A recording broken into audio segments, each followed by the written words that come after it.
Good morning बच्चों। आप बेटा जैसा कि जानते हो कि हम लोगों ने पिछले वीडियो में चैप्टर कंप्लीट कर लिया था इकोनॉमिक्स का money and credit has been completed. Money and credit को हमने कंप्लीट कर लिया था और हमने लास्ट टॉपिक जो पढ़ाया था वो ग्रामीण बैंक ऑफ बांग्लादेश पढ़ाया था। ग्रामीण बैंक ऑफ बांग्लादेश के बारे में हम लोगों ने पढ़ा था। ग्रामीण बैंक ऑफ बांग्लादेश के बारे में मैंने डिस्कस किया था in my last video. I have discuss about the ग्रामीण बैंक ऑफ बांग्लादेश और इसमें मैंने आप लोगों को जो डिस्कस किया था ग्रामीण बैंक ऑफ बांग्लादेश में वो मैंने डिस्कस किया था कि मोहम्मद यूसुफ ने इस बैंक को बनाया था। इसका काम है, इसने ये कहा कि जो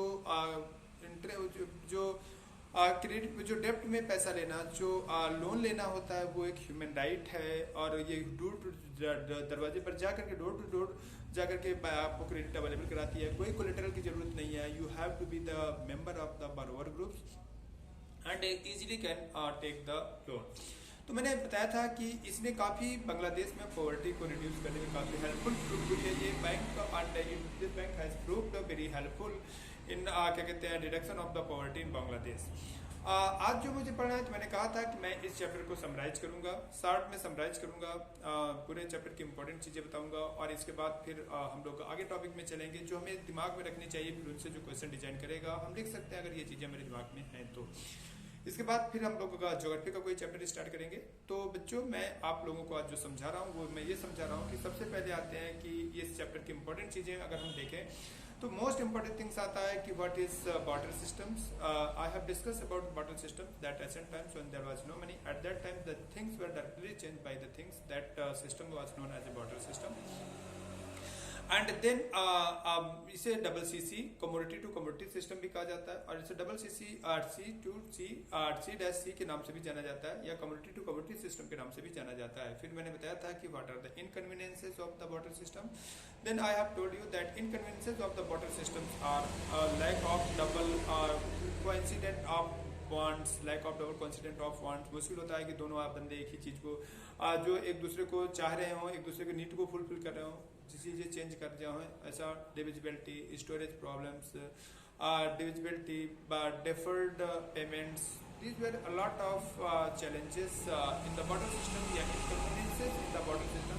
That's why water systems धीरे धीरे करके एलिमिनेट हुआ। जैसे जैसे सिविलाइजेशन सोसाइटी में डेवलपमेंट बढ़ा वैसे वैसे वाटर सिस्टम्स बेटे अनयूजफुल प्रूव होने लगा। देन क्या कहते हैं फिर मीडियम ऑफ एक्सचेंज आया। मीडियम ऑफ एक्सचेंज के रूप में ढेर सारी चीज़ों को फर्स्ट स्टेज में यूज किया जाता था। मैंने बताया था कहीं पर स्कल यूज किया जाता है, स्कल ऑफ जो सीप होता है उसका स्कल, कहीं पर नाइफ, कहीं पर टोबैको, कहीं पर वाइन, कहीं पर different types of the animals, ये यूज किया गया। सेकंड स्टेज में फिर मैंने बताया था कि मेटेलिक कॉइन्स आया। नॉर्मल मेटेलिक कॉइन्स आया, भारी थे, पोर्टेबिलिटी की प्रॉब्लम थी, इस वजह से थोड़ा और बेटर प्रीशियस मेटेलिक कॉइन्स का टाइम आया और फिर पेपर मनी। फोर्थ स्टेज में हम लोग देखते हैं, मैंने बताया था कि गोल्ड स्मिथ के पास जो गोल्ड है ना उससे पेपर मनी आया।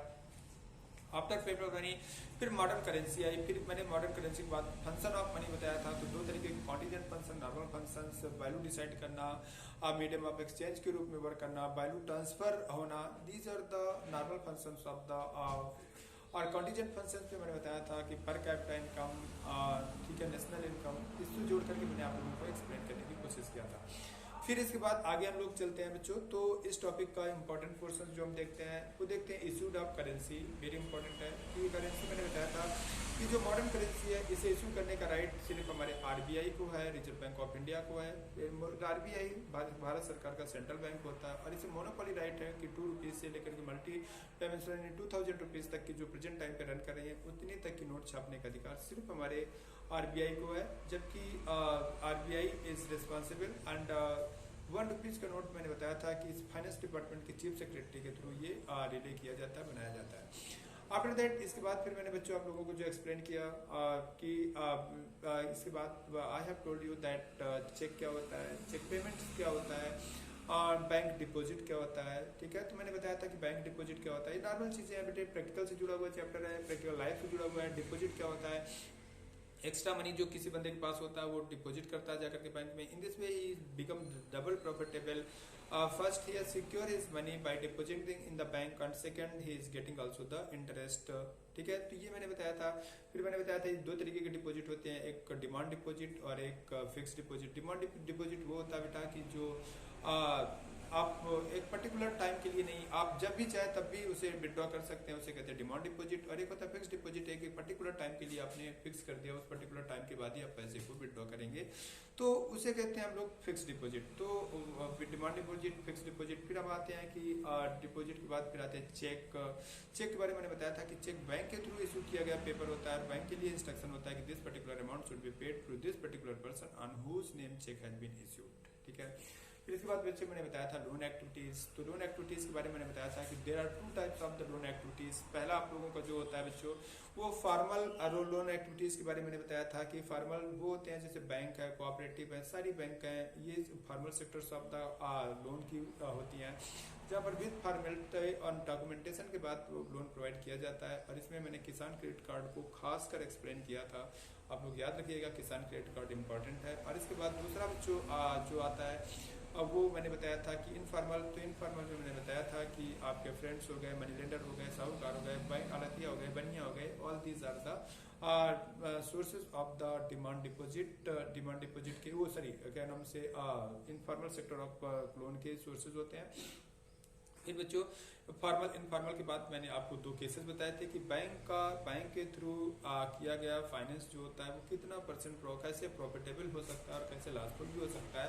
और इसके बारे में मैंने आप लोगों को 2 केस स्टडी बताया था। एक विंटर सीजन की कहानी बताई थी कि एक पर्टिकुलर बंदा था, गेट ऑर्डर फ्रॉम बड़े लेवल की फैक्ट्री से ऑर्डर मिलता है, बड़े लेवल की एक मतलब इंडस्ट्री से ऑर्डर मिलता है कि इतनी चीज़ें हमें चाहिए, इस क्वालिटी की, इस लेवल की चीज़ें चाहिए। बच्चों मैं आपको बता दूं कि जो बहुत बड़ी फैक्ट्रीज होती हैं वो जो प्रोडक्शन खुद नहीं बहुत लार्ज अमाउंट में कर पाती, डिमांड को फुलफिल नहीं कर पाती, तो कुछ कंपनी से टाई अप करती हैं और उनको बताती हैं कि हमें इस क्वालिटी का ही मटेरियल चाहिए। जैसे उसे कहते हैं फ्रेंचाइज। जैसे आपकी पार्लेजी है तो पार्लेजी केवल एक ही थोड़ी है, पार्लेजी तो हर जगह है, तो ये फ्रेंचाइज है।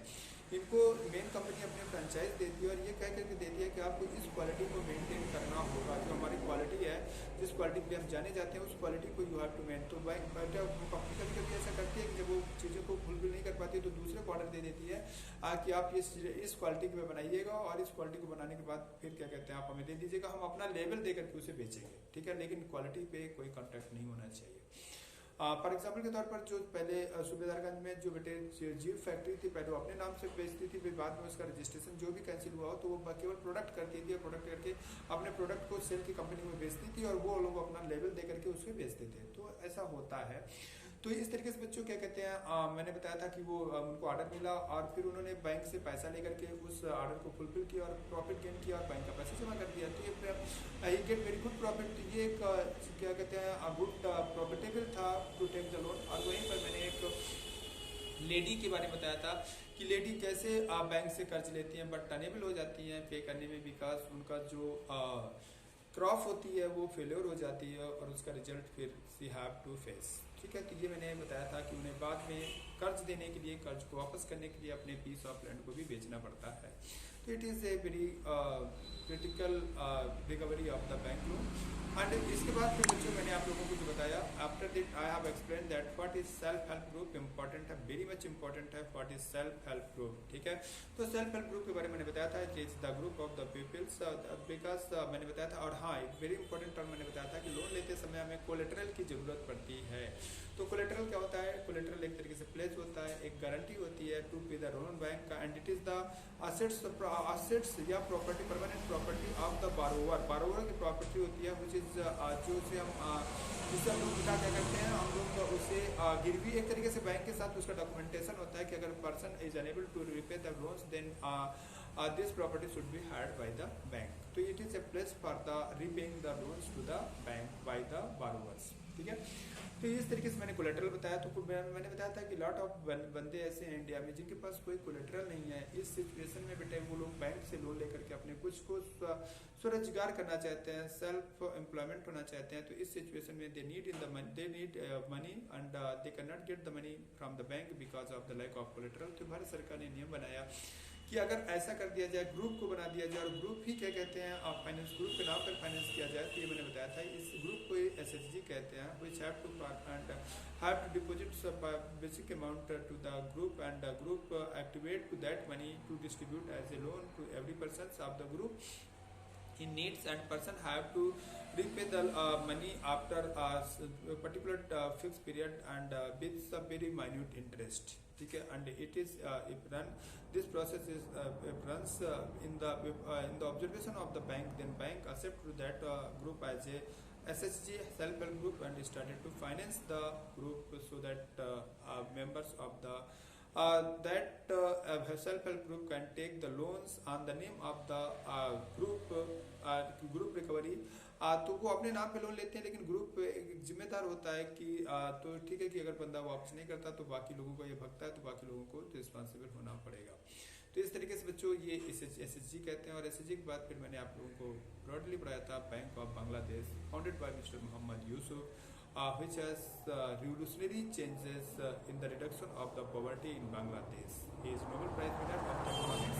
So he has established the Bank of Gramin Bank of Bangladesh, which is easily making available loan to those persons who are in the lack of the money and wanted to be self-employed. So for them, it is providing the loans and there is without any collateral. It is a very important thing that it provides the loans without any collateral. Okay बच्चों, तो ये आपका topic है जिसे आपको पढ़ना है और इसे आप कंप्लीट कर लीजिएगा। मैं नोट्स आज भेज दूंगा, तो आप लोग नोट करके अपनी कॉपी में लिख लीजिएगा और इसके बाद कल से हम लोग ज्योग्राफी का कोई टॉपिक स्टार्ट करेंगे। ओके बच्चों, थैंक यू।